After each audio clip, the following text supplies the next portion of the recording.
So let's start this video by explaining quickly how I actually access the Radial menu. On your tablet pen, there's a little rocker with two buttons, right? The way I've set up my pen is that the top button, right next to my thumb, is the undo button. But the other button brings up the Radial menu. You don't have to assign the menu to this pen button, it's just what I find quickest. You can set it to the other rocker button or any of the buttons on the side of your tablet, whatever you want, really.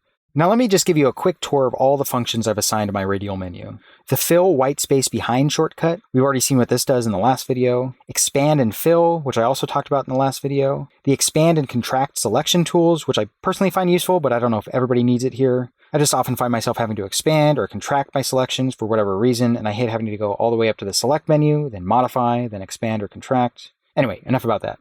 Finally, on my Radial menu, I've got my Brush Behind and Brush Normal settings. What do these do? So let's say I want to manually paint white behind a character and I didn't want to use my action for whatever reason.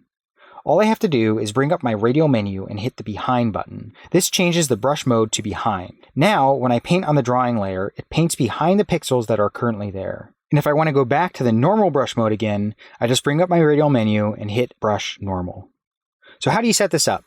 The way you set this up is by going to the Wacom settings screen, and then you click on the functions, and then click on on-screen controls. And here you can add a new Radial menu if there isn't one already. And once you have a Radial menu, you can select whichever pie slice you want your Brush Behind hotkey to be attached to. Just select Keystroke on this pull-down menu, and then type Alt-Shift-Q and press OK. Alt-Shift-Q is the default Photoshop shortcut for changing your brush mode to Behind. And then next, you just do the same thing for Brush Normal. Choose your pie slice, select Keystroke, and then you type Alt-Shift-N. Obviously, Alt-Shift-N is the default Photoshop shortcut to change the brush mode back to normal. And that is how you set that up. And just so you know, in this settings page, you can also put Radial menus inside your Radial menus. That's how I got my Expand/Contract buttons to be on a separate Radial menu that appears once you hit this pie slice. And for all these other pie slices, I just set their keystrokes to be whatever their action keystrokes are. So for Fill White Space Behind, it's F3. For Expand and Fill, it's Command-Shift-F7, etc., etc.